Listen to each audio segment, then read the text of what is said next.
This is Regina Jones, and you are tuned into Relevance. Welcome to Capital and Culture, where Black brilliance meets business innovation. My name is Portia Monique, and I am your host.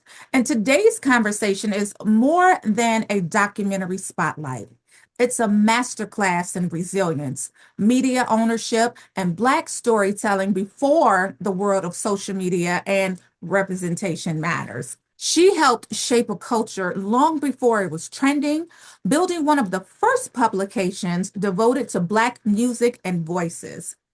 From the Watts Rebellion to founding Soul magazine, Regina Jones didn't just witness history, she helped write it. Regina, welcome to the show. Thank you, Portia. It's great to be here. I'm very grateful and honored to be a part of your show today. I am grateful and honored to have you. I watched your documentary and I was moved. All of the emotions, the tears, the joy, the beaming with pride. You laid the foundation. And I just want to say thank you, especially during this Black History Month. I'm just grateful to be alive and able to still talk about it and share it and Yeah, just get to see what the young folks are doing and talking about and what I experienced in life. If by me sharing it could help others get up, fulfill their dreams, accomplish things, trust themselves. That's what I want to do. It's like learning to keep getting up no matter what. If you fall down, if you trip, you fall, someone knocks you down, just get back up. such sage advice, especially in this day and age where entrepreneurship is something that a lot of Black women are exploring. If you get knocked down, get back up, keep going. Look to the forefounders and the people like you who paved the way and made all of this possible for us, right? And no means not right now. Baby, received, well received. All right? And yes.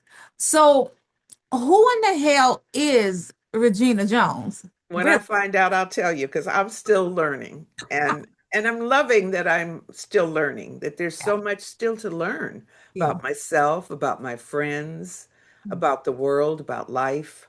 Mm, Um, it's just great to be awake, 2026 to be awake yeah. and and be consciously aware of what a pile of shit we're all living in right now and how hard it is for all of us and how much we've got to join together Yeah. and support one another. And how in the world did we let it get here? As your elder, what could I have done differently that might have changed the world a little bit? And to just trust ourselves, just to trust ourselves and Yeah. continue to dream. Don't stop dreaming. Oh, I love it. Don't stop dreaming. Listen, so take us back, if you will, before the headlines, before Soul magazine, before history started catching up to your name. Where did you grow up? Who were you as a young girl? How did that journey shape the woman sitting in front of me today? Oh boy. I grew up in Los Angeles, Watts adjacent, 119th and Central Avenue, with two parents who were in their 30s when they had their first and only child. And my dad came back from fighting in World War II in Italy. I'd been told what a great man was coming home. And when I was 3, this man who shook and trembled from the war came back. And I watched them as damaged Mm, survivors and what Black life was and how they struggled and how they soothed their struggles by drinking and gambling. mm, So I kind of had to be the adult in many ways and grow up and figure it all out. mm. And getting pregnant at 15 and married and the first child at 16, marrying a man who was 4 years older than me, but still a boy. Thank God I was given the resilience to keep going. Because Yeah. when I look back at it, I don't know how I did it. I had babies at 15, at 16, 17, 18, 19, and 22. We started Soul when I was 23. Uh, Come on, In your dining room, in right? my dining room. in your dining room, and of course that feels incredibly familiar to today's digital founders, right? I started my publication in my office. But what problem at that time were you attempting to solve that mainstream media made invisible? Black life. Yes. And if you give a people their music will give you the people. The music that we hear helps formulate who we are as a race, as a species, and the whole bit. And the fact that there was nowhere to read about the Black artist in 1966 other than Nat King Cole or Lena Horne in Jet or Ebony. Your smaller recording artists were not covered Yeah. anywhere. There was even white people on the covers of albums. I don't Mm. know what they thought that was doing, but that's what was going on. Thank God for Motown, Yeah. Yeah. Yeah. okay? For And Berry Gordy. I'm in Detroit, so yes, thank Oh, God for Town and Black media and Regina Jones, who your publication, of course, predated Rolling Stone, but history often leaves the Black innovators out of the narrative. And so thank God for your grandson, Matt, who had the foresight to let you know, I'm going to revive this, I'm going to archive the magazines, I'm going to bring it back to life. How did you maintain your vision when the industry did not validate you? it was survival, and because of I mean, I don't you just can't shut down because it's hard. You Hmm. just keep going. And it was hard as a woman, it was hard as a Black woman, it was hard as being self-employed, it was hard finding good people. But the pride when a good discovery, I just right now I'm thinking a whole different than I thought before. But right now I'm thinking about thank God for a Berry Gordy that preceded me.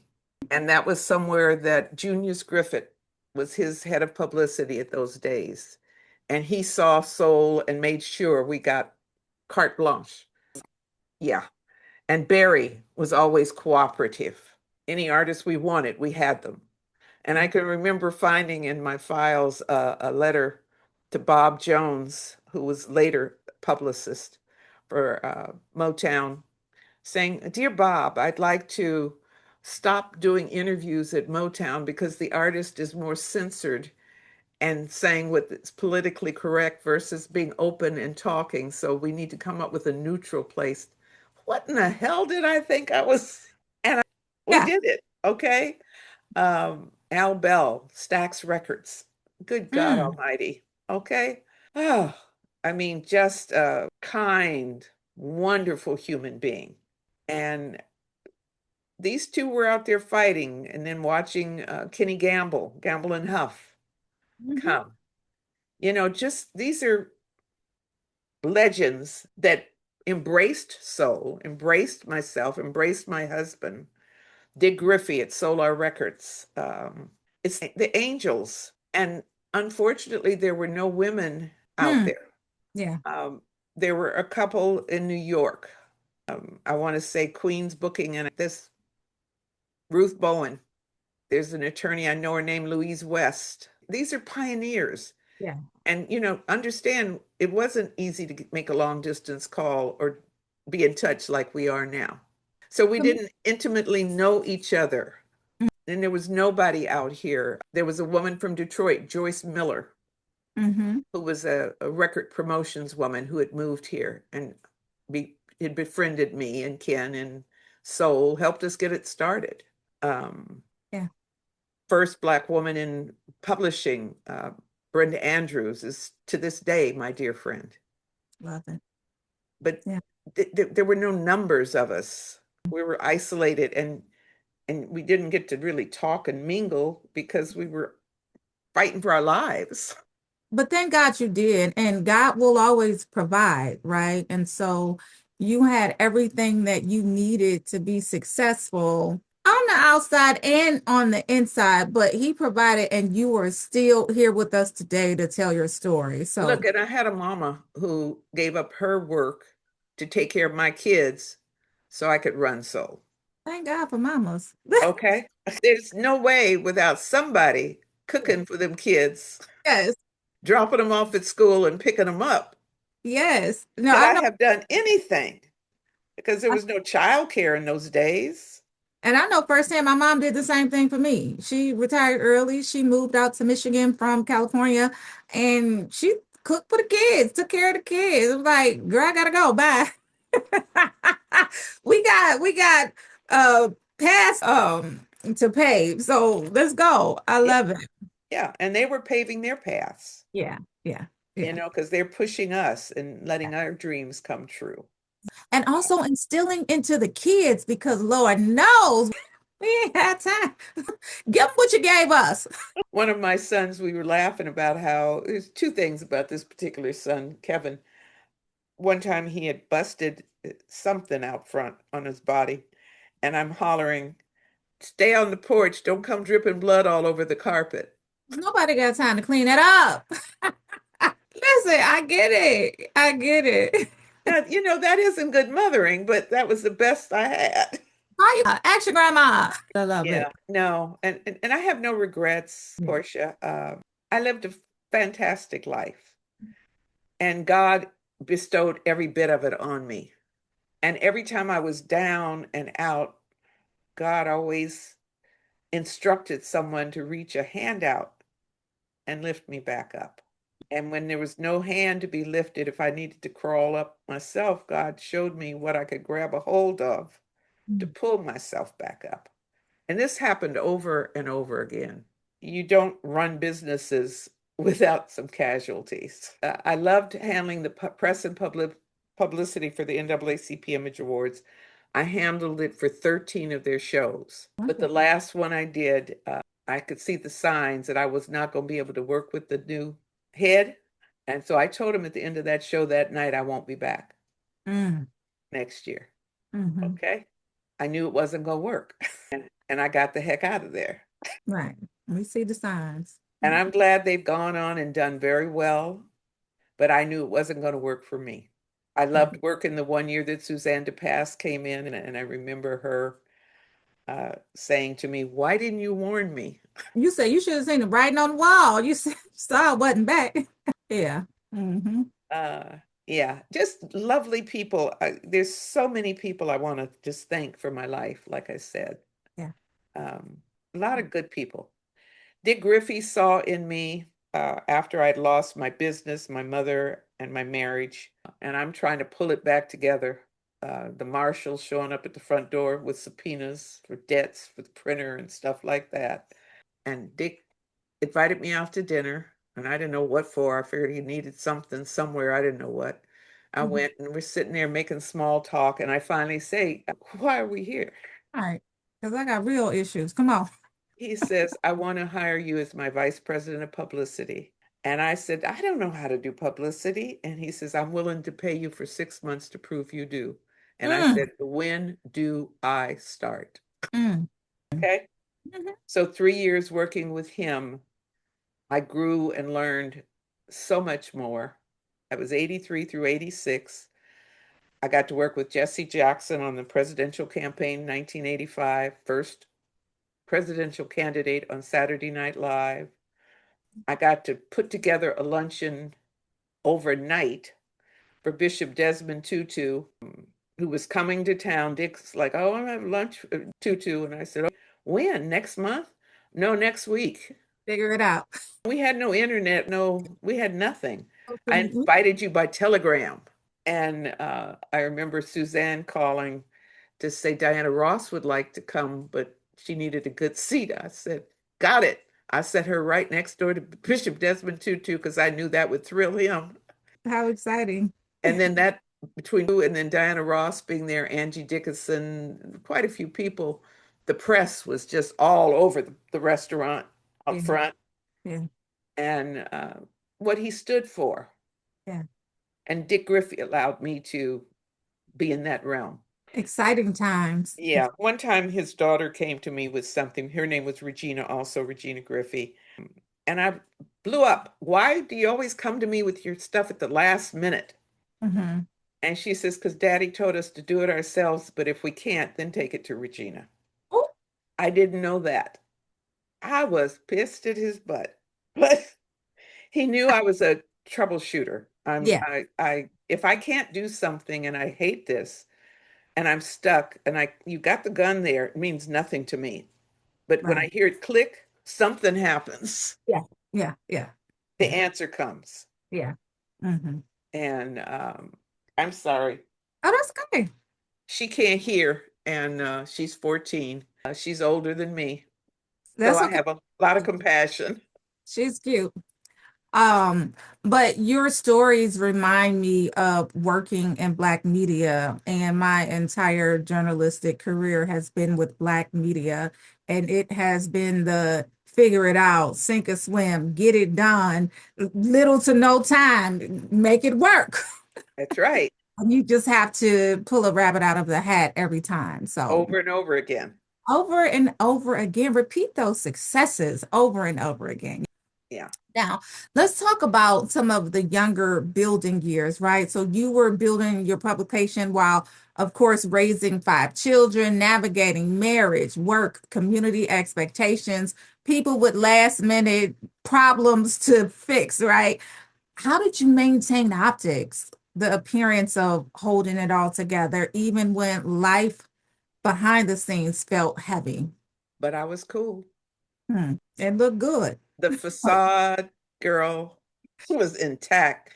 Talking in recent years, even last year, with Steve Ivory, one of my writers, who I think came to me in 72.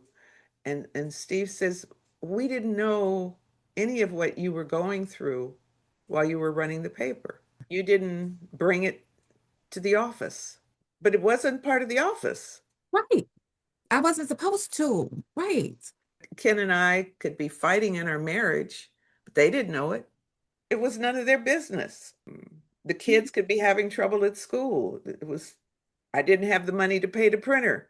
Well, you going to tell your staff that you don't have the money to pay the printer and you're sweating to get their salaries together? Figure it out. Yeah, and you just have your straight face. One of them, Mike Terry, called me the other day, and Mike was teasing me about they were scared of me. And if I had a certain look on my face, they'd be horsing around and playing, and I'd come in and like, hey, he and Leonard Pitts shared a story with me how I came in and they were horsing around and I went off on them. Okay. And then I went to my office and then they said I came back out and I don't remember this, Portia. I guess I'd confiscated a water pistol from one of my kids, dropping them off for school. I Mhm. pulled out the water pistol and shot him. Listen, stop playing. I love it. Thank God that part of me was alive, that they could be themselves. They could, yeah. Yeah. And Now, that's why the loyalty to this day that I still feel from like a Bruce Tolliman, a Leonard Pitts, a Mike Terry, a Steve Ivory, there's a host of them yeah, that are still friends. I love it. Now, so many Black women, of course, we feel the pressure to be strong for Yeah. everyone, mother, wife, sister, friend, daughter. What did strength actually look like for you in the private moments when the cameras weren't there? I don't think there were, I don't think there was ever time. There was never time. I couldn't fall apart. I fell apart when Soul ended, Mm, but I couldn't fall apart during all those hmm. 16 years of the existence. Keep it moving. Yeah, Keep I it. mean, I couldn't, just wasn't allowed. There was no room. Yeah. Hmm. Yeah. Yeah. Now, of course, you said you fell apart after it ended, but burnout is real. And looking back, did you have any boundaries that you wish that you had set sooner, either professionally and or personally? No, I don't think there was anything could have been done that much Yeah. differently. Uh, Hmm. Ignorance sometimes is a gift. Girl, that- This, yes and yes. this is so funny. I'm going to trust it.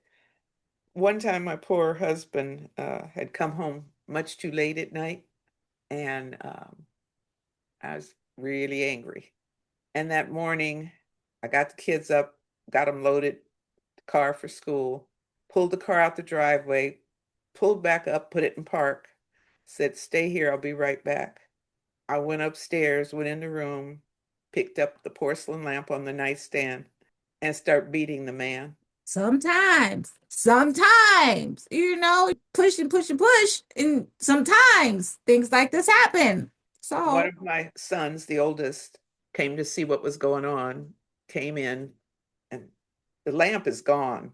He's on the floor. And I had picked up a fifth of Chivas Regal and I had it like this. And somebody grabbed my hands. And I said, "Whoever it is, let go." And he said, "Mom, it's me, your son, Kenny." I went, "Oh, okay." pop right back. Okay, let's go to school, y'all. We gotta go to school, y'all. And my husband and I never talked about that. Now, he wasn't late for a long, long time. And he knew he couldn't talk about it. What was he gonna say? Sometimes. So Some I completely lost it, but then I came right back. gotta go to school, y'all. Let's go. And I got to go to work. I gotta go to work. We ain't got time. Sometimes. That's human life is really something, and we just don't talk about enough of the real stuff. We're talking about more. We're talking about mental illness and all that now, and but it's much deeper than all of that. Yeah, Now, you mentioned Kenny, your oldest son, and what an unimaginable loss. But you continue to show up with grace and purpose. And to get my condolences thank to you. you for your loss. But what keeps you going now? And what has grief taught you about endurance and faith? When my son died, I was grateful that we were at peace with each other. And whenever he called, I was happy he called. He'd call a couple times a week at night, and I'd stop judging him. And I thank God for probably 10 years longer he lived than I would have thought. Mm, 2025 was one loss after another. mm, From the fires on the 7th, where a cousin that I wasn't even close to burned in the fire. And saw, first thing you see it on the news and phones ringing off the hook. That was the 7th. 19 days later, one of my best sister friends died. A friend came over to tell me her son had found her dead that morning, heart mm. attack. 5 days later, the 41-year-old next door granddaughter had fallen down in an event, found out they couldn't revive her after hours of trying, that she had an enlarged heart. But no one knew this at 41 because she'd never had a problem. Right. It kept on like Mhm. that last year. Every morning I wake up, I'm grateful. When I can get out of the bed all by myself, I am thrilled. I Yeah. count the blessings. I don't take anything for granted. I could tell you all the things wrong, but if I make a list of all the things good, they so far outnumber the problems. I am Mm, a blessed adult woman with four of my five children still living, a huge number of children that have become part of my life through relationships and marriages that they've had with my kids. Teresa Wiltz, uh, Politico editor, she and one of my sons were in college together at Dartmouth. She's still my daughter. God, they weren't even married. All right. Ex-wives are still my daughters. I've always strived I had four sons and a daughter. Um, I always practiced. My mother-in-law didn't do this, and she was a good woman, but I've always strived to understand when my son takes a wife, he's not mine anymore, he's hers. And I stay out of their business and I respect her. Being a woman myself and knowing what it's like, I yeah. try to give them everything I wish I'd have had. And Yeah. subsequently, when they say that, "Well, I don't want to be married to your son anymore, Mom. He's a good man, but it's over. Can I drop him back off at your house?" I've had that happen on 3 occasions. Bring them home, baby. And all of them I have that relationship with. And there's one, every time I think about this, I think I got to reach out and find out, why haven't I talked to her in the last year? But see, this is the other thing I've learned. It's not about me that I haven't talked to her. It's her struggling through her life. Mhm. Most things people do has nothing to do. even if they do it to you or on you, it has nothing to do with you. It's their Yeah. experiences. So I try not to take things personal. And I tell people if I've done something to offend you or hurt your feelings, you need to tell me because I'll call you, Portia, and you don't call me back. I don't go, oh, what did I do that Portia's not calling me? I call you again until Right. you call and say, don't call me no more. That's sage advice, though. A lot of people need to adopt that into their way of living because you just never know what people are going through. And so much, everybody is going through so much, even people who you would think very successful and highly blessed, Yeah, they're going through it. yeah. And I wish I knew someone. I wish someone would come and identify themselves to me as a perfect life, that Mhm. they're just happy about everything. I'd like their phone number. Right, right. They could teach you some things. Now, speaking of teaching, when it comes to Black women, of course, you are a pioneer. And many Black women today, we're continuing to press, we're continuing to be resilient, we're continuing to push past, right? But we're also launching our own businesses, media brands, digital platforms. Often, again, without the infrastructure, of course, you literally didn't have any infrastructure or recognition that they deserve. What lessons from Soul's rise as well as closure would you want them to know about sustainability, ownership, as well as timing? One thing is being self-employed financially, unless you become a big success, does not put away money for your retirement. Mm, Like if you had a 9 to 5 in a government or corporate place and you right. put in your 20 or 30 years, hopefully they had some kind of retirement fund that you put in and they matched a certain amount.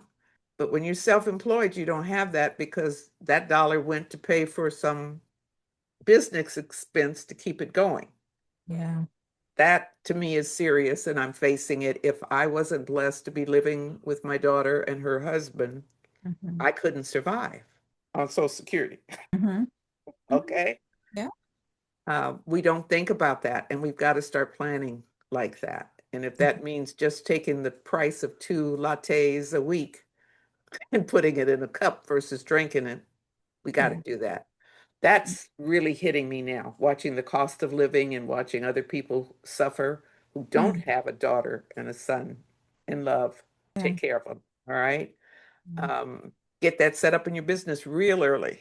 I just interviewed someone, Leah Collins is her name. She's a host of Maxed Out on OWN TV. One of her pieces of advice was to automate your savings. Just take it off the top. Don't That's even look at it. that's the only way it works. Yeah. Yeah. Okay, and now you can do it. You can set it up where it comes off right away.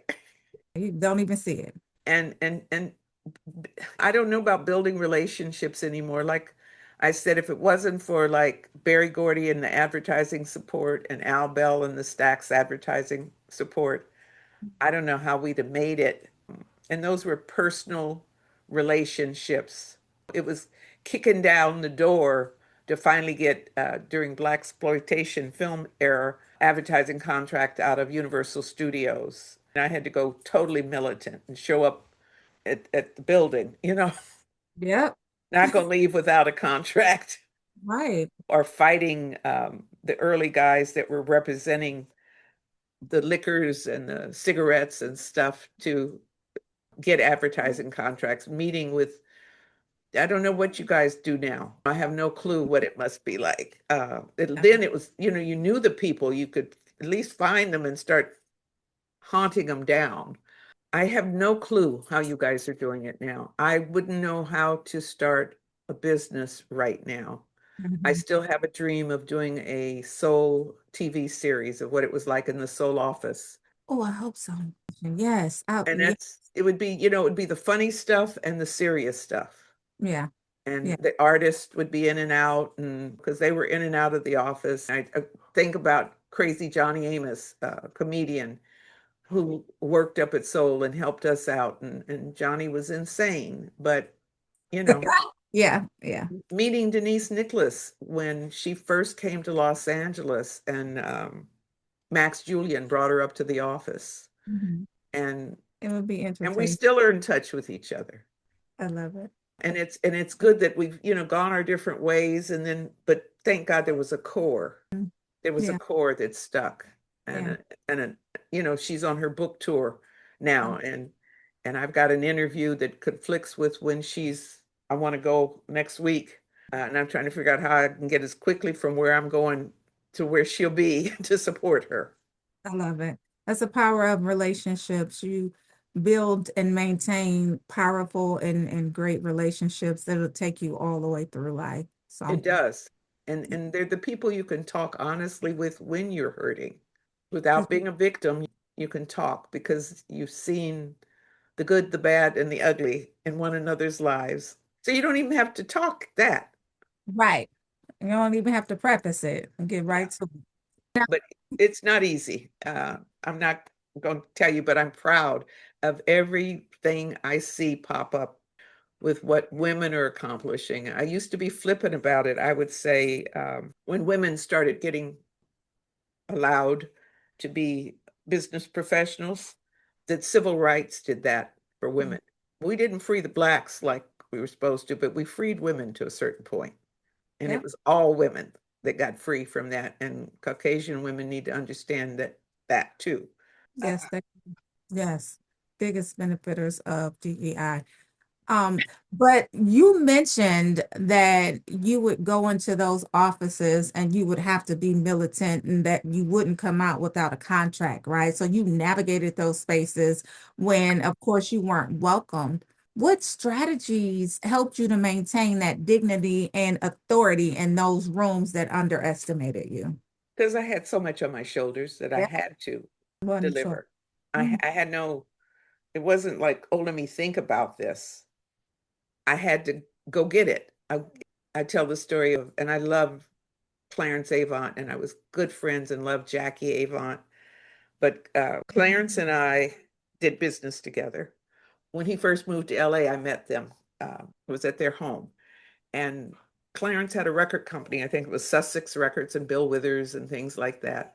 And he had bought some ads, but he hadn't paid for them. So I started calling because I needed the money to pay the printer. And I wasn't getting any callbacks. So I beefed up the calls from once a week to like 3, 4 times a week. And then this one day I must have burned up the phone 4 or 5 calls.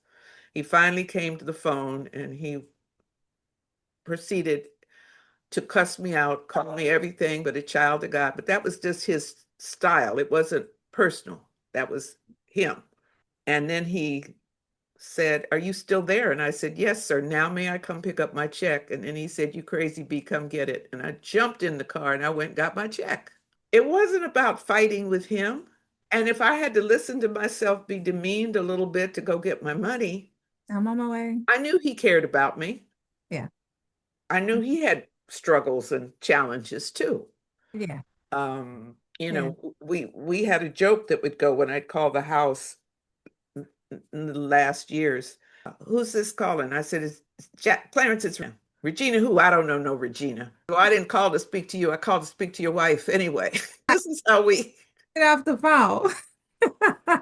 I love it. I but love see, you just can't take it personal. Like just a knowing that, and I don't know why I didn't take it personal. I really don't have a clue why I didn't. Or if I did take it personal and it hurt, I still had to meet my goal. I yeah. had to do what I was there to do. You couldn't afford to take it personal. There was work to be done, and you had to make sure that I'm it was, after the outcome, yeah, not the it's, process. fast track it, we solution forward, let's move it because we Yeah. have stuff to do and people to take care of. So I don't have time to take anything personal. I can completely identify with that. And that's hard to put that into your personality and make that who you are. That's very challenging, Yeah, you yeah. know. And I always thought I was pretty cool. Uh, and as I got older and I would say more things clearlier, and I said, yeah, something about my filter. And I had a lot of people say, you never had a filter, Regina. And I had no clue. I thought I was filtering. They have no clue what I was thinking.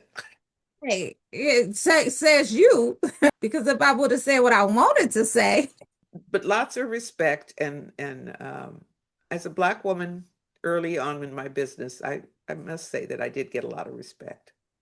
And speaking of that respect, of course, for decades, your contributions weren't widely recognized. And you probably felt unseen, uncredited, all of those words, right?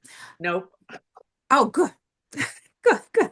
But what does it feel like now to have your story told on your own terms? I'm a behind the scenes person. Mm, So this is not my comfort zone. I'm showing up because I'm proud and pleased of the outcome of the documentary and the work that the people that did it for me and on me and cared enough. And I'm grateful. Would like to do the soul story, not the Regina Jones story. Okay? It's a big difference. It's mhm, easier to put the limelight on other people than on me. mhm. And I don't know if that's because I have some kind of syndrome. I don't know what it is. I'm analyzing that these days an awful lot. And Yeah, I'm coming up more and more with my own boundaries of where my comfort zone is. And I'm taking on a lot less of other people's problems than ever before. yeah. Um, I might give you a suggestion or say something, but it ain't mine to deliver or to follow up to see if you did or didn't do it. Right. That's when that filter comes in because you want to say what you like, okay, but Yeah, here you go. Take it or not. yeah, yeah, yeah. One of We have my dear sons, children that I help raise, very successful, asked me to do something for him recently, and I declined. I said, I'm trying to find myself. I can't focus on your project right now. And he's like, you done already lived a whole life and done all these things. What do you need to find yourself? What's wrong with you? So we haven't talked in about a month now. We will talk. One of us will break down and pick up the phone. And it's okay because tell him today. It was a no. What you doing tonight, son? And okay. no. I said And, what I said. and I don't want to say to him, you ain't been married, you ain't got no kids. Ooh, When you experience all the other parts of life in addition to being successful in your career, because I- see, you can't bully me. right. Not with money, not with criticism, not with nothing. Right. It was a no, son. Move on. Uh-huh, uh-huh, uh-huh. And I would love to earn the little money for it, but Yeah. I just know I don't have the capacity right now. And okay, that is perfectly fine. If I can't say no at this age, what in the hell is wrong with me? All right. But like I said, I'm promoting this documentary because of I'm so grateful that they did it. And Portia, they could have put other shitty stuff in there that they didn't. They Mhm. made me look good. You look great. But You did look you hear what I said? They made me look good. incredible. Yes. Okay. Yes. So Yeah. I'm grateful. The risk that I know what it takes to produce something, being behind it. And, so I'm like, whatever you need, just tell me what you want. I'll suit up, show up. No problem. Yeah. Thank you, is what I keep saying. Thank you. Mhm. Because they've documented my life for my family, for my friends, and for other people to see. And if at the final conclusion, I've helped one or two women succeed and get up and keep going in their lives instead of giving up, then I've contributed something, and that's what it's about. Yes. Me. I love it. Thank you so much for the inspiration. Thank you so much for sharing your life with us. Thank you so much for continuing to show up at 80 plus. Like A we plus. appreciate you. And after everything that you've accomplished in your life, right? So the ups and downs, the ins and outs, what would you like to be most remembered for? The publication, the perseverance, or the person that you became through it all? Yes. That cared about people, Mhm. not just the ones I love, but the ones that I don't even know. I care about humanity, Yeah.